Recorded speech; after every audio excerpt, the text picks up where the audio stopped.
Hi, and welcome to today's coffee break session on the Retirement Application Part 2.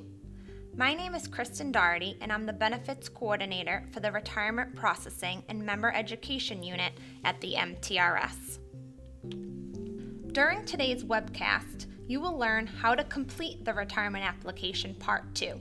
We will talk about how to verify a member's service and salary, determine a member's 5-year salary average history, report current deductions along with their last check date and contract status, and also provide possible workers' compensation information. The Retirement Application Part 2 can be completed in hand by pen or on the computer. If you choose to complete the document by hand, please know we need the original copy. If you choose to complete the document on the computer, know that for security and browser purposes, please save the PDF to your desktop following the 4 steps that are listed here. In all cases, we need your signatures to be a wet signature, as this is a legally binding document.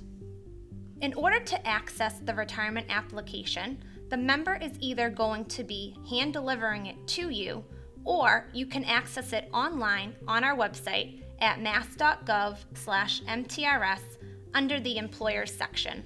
The member is responsible for completing the top section of the form, Section 1. You, as the employer, are responsible for completing Sections 2 through 7. Please make a copy for your records before returning the completed original to the member. It is the member's responsibility to submit both Parts 1 and 2 to the MTRS, preferably 3 to 4 months prior to their retirement date. In addition to completing the Retirement Application Part 2, you also need to provide the member's contracts. If the member is covered by a collective bargaining agreement, a CBA, it is only necessary to attach copies of the applicable pages from the CBA which verify and reflect their base salary, as well as any additional eligible earnings they may have received. For example, any stipend payments, coaching payments, or longevity payments. If the member is covered by an individual contract, please include copies of the applicable individual contracts which cover their last 5 years of employment. If a contract was not done, we also accept any annual appointment or salary letters, whatever the member received in place of or addition to their individual contract. A common question we receive is which employers need to complete Part 2. It's always going to be someone's most recent or current school district, but if those years are not the member's highest 3 consecutive years, then we also need the district where their earnings were higher. For retirement dates, if a member is retiring at the end of a school year in June, by law, they must choose June 30th as their retirement date. If a member has been inactive and has been separated from service for more than 60 days, by law, we must move their retirement date 15 days from the date that we receive Part 1 of their application. Outside of June, their retirement date should be their last day worked, except for when a member retires on their birthday. For an example here, we have a member whose last day worked was 12/21/2017. That should be their retirement date, not the end of the month at 12/31/17. Now let's take a live look at the Retirement Application Part 2 so we can complete one together. As I mentioned earlier, this form is an interactive, savable PDF form, and we encourage you, for browser and security purposes, to save it to your desktop before you begin working. We've also received some reports in regard to issues with entering data, so I do suggest you turn the autocomplete off, and I'll show you how to do that. You're going to go up and click Edit, Preferences, Forms, and then you see the autocomplete. So mine is turned off here. So you select off and click OK. So now we're ready to begin. So as you can see, Mary Educator completed Section 1 as instructed. Mary Educator is our member. She's retiring June 30th, 2018. You as the employer will start at Section 2, Service Verification. This section is in regard to the member's service with your district. Mary started on 9/1/1996 and worked part-time through June 30th, 1999. Going to select part-time, 50%. Mary then went on a leave of absence. She took a year off for the 1999-2000 school year. And it was unpaid. She received no compensation. If a member did receive compensation, you would simply select partial and list what percentage they were paid. Mary then came back to work on 9/1/2000 and worked full-time through June 30th, 2016, selecting full-time. For the next school year, 2016 through 2017, Mary went back to part-time status, 50%. And then in her last school year, she worked 100%.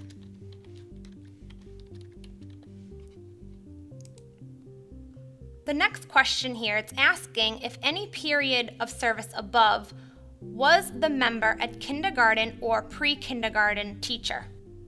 In Mary's case, I'm going to select no. If your member was a kindergarten or pre-kindergarten teacher for the time period above, this is very important as the member could receive full-time credit for part-time work depending on the period in question. Section 3 is the 5-year salary history. For a Tier 1 member, the retirement benefit calculation is based upon their highest 3 consecutive year salaries or their last 3 salaries, whichever is greater. Typically, it's going to be their last 3, but not in all cases. Maybe they were an administrator and then went back to teaching. So this section is for you as the employer to tell us what those school years are. Again, if they are under a CBA, a collective bargaining agreement, we need the last 4 or 5 years of data, depending on the member's tier. If they are under an individual contract, we need the last 5 years of data. In Mary's case, as a Tier 1 member, it's her last 3 years. So I'm going to simply enter those contract years here, starting with the most recent, 9/1/17 through 6/30/18. And Mary was under a collective bargaining agreement. So I'm going to fill these in.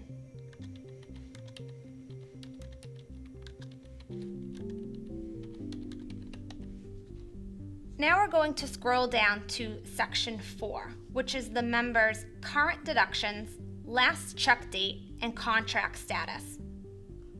A lot is going on in this section, and we also recently just revised it, so I'll try my best to go through this as in-depth as possible. This section is for you to report the member's earnings and deductions for the last 8 months prior to their retirement date.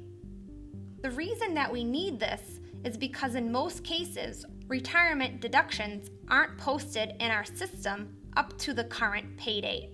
We need to make sure that what's set to come in matches their gross amount paid. Mary is retiring in June, and in this particular district, they lump them out in June. In some cases, the district does pay the members throughout the summer, and that's okay too. A member can still retire on June 30th if they are getting checks until the end of August, as long as they stopped working in June. So we're asking here for the total eligible earnings per month, only the amounts where retirement was taken, pensionable earnings only. We're then asking for the regular deduction, whether it may be 5, 7, 8, 9, or a flat 11%. And if they are 7 plus 2, 8 plus 2, or 9 plus 2, we are asking you to break out that 2% deduction. And then of course on the end, we have the total. We also need you to check off which row is going to be their final deduction. So in June of 2018, Mary's getting lumped out with 6 pays. So her total earnings are $18,816.72. Her regular deduction at 9% is $1693.50. Her 2% is $237.90, bringing the total monthly deduction amount to $1931.40. And that's going to be her last check in June. So I'm going to go through these. You'll see how some are 2 pay months and some are 3 pay months. And I'll highlight those as we go through. But for May and for April, they are both 2 pay months.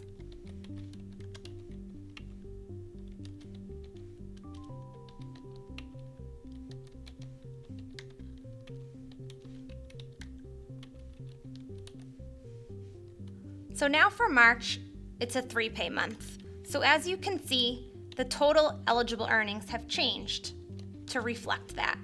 So we have $9408.36.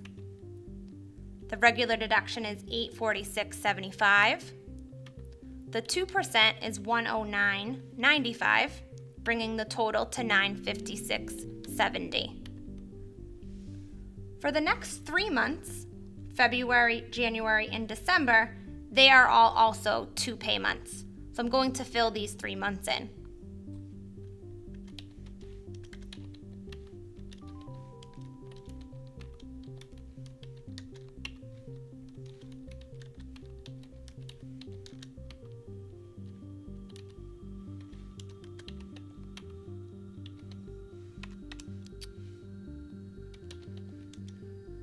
Now we're at November of 2017. As you can see, the amount goes up by $500. That's because the member received a longevity payment in November. You need to reflect that in the total eligible earnings, as well as the total deductions and the 2%, as well as the total.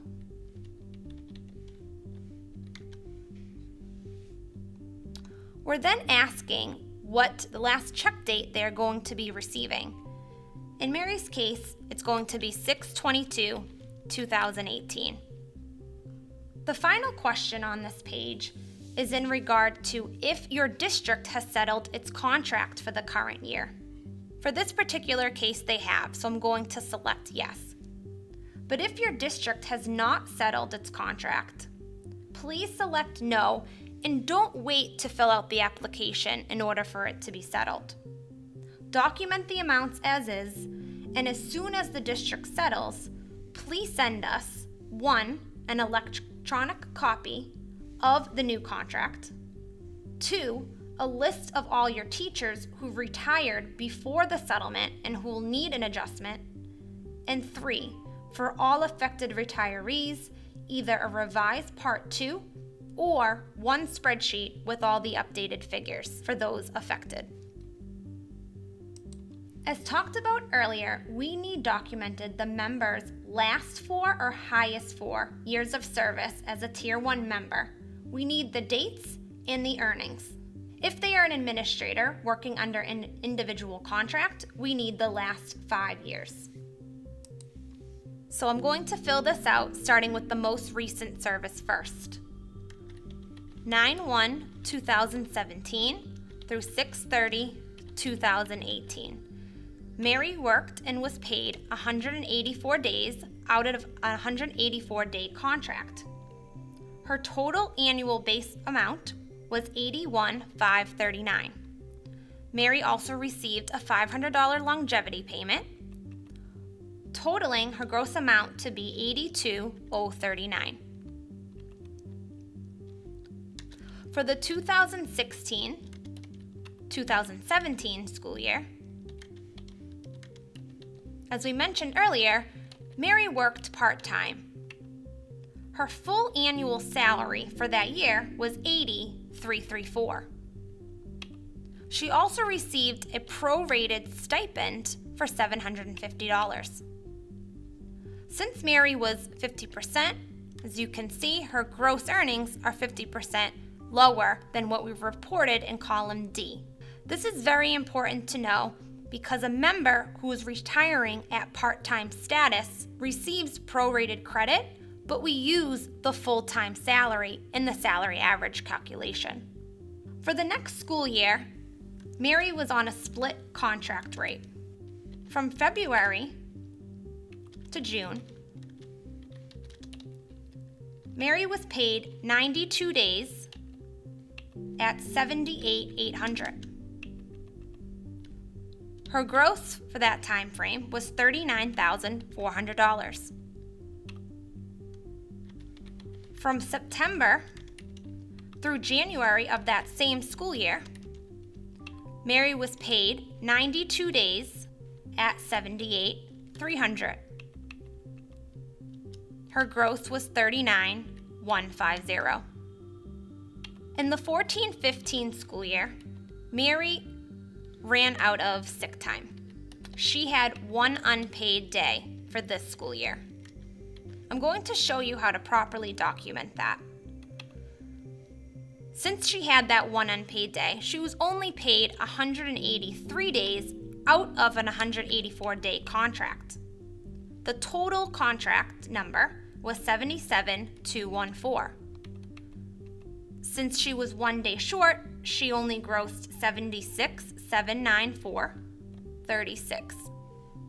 If you have a case like this where a member has unpaid days, or maybe it was a snow day, down the bottom in this section, please explain why a member was short an amount. School year 14-15, one unpaid day. If the member is retiring mid-year and doesn't have time to make up the snow days, please be specific in this box how many days they were docked specifically for snow days. Section 5 is continued from the prior page. Any amounts that were documented in column E should be broken out on this page. For the 17-18 school year, Mary received $500 in longevity. As mentioned on the page before, for the 16-17 school year, Mary was part-time and she received a prorated amount.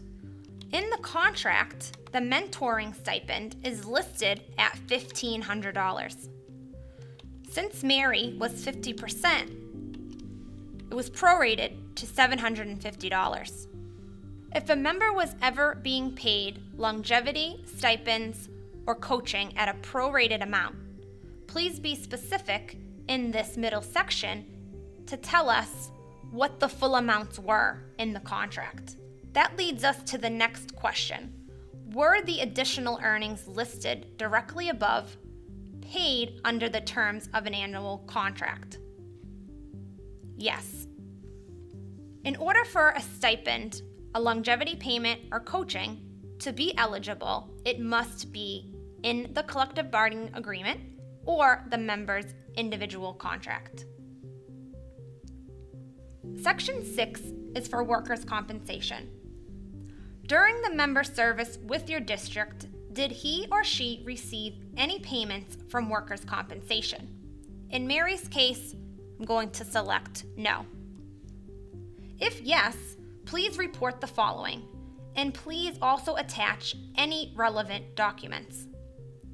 We've also recently revised this section. We're asking the type of incapacity, whether it was partial under Section 35 or whether it was full under Section 34. In Mary's case, this section does not apply. Section 7 is the statement and signature of school department official. This page has also recently been revised. The top section of the form is to be completed for all applicants. Questions A and B must be completed, and it also needs to be signed off by a school department official. Signatures must be a wet signature, as we need the original copy. The bottom section of this form is to be completed for applicants who are employed under the terms of an individual contract. Question C must be answered, and it must be signed off by the superintendent. If the member that is retiring is the superintendent, then we need it to be signed by the chairperson of the school committee. And that concludes the retirement application part 2. As I previously mentioned in the program, please save a copy or print a copy for your records before returning the original to the member, along with copies of their contracts. And that completes today's coffee break session on the retirement application part 2. If you have any questions, please contact the Retirement Processing and Member Education Unit here at the MTRS. Thank you for attending.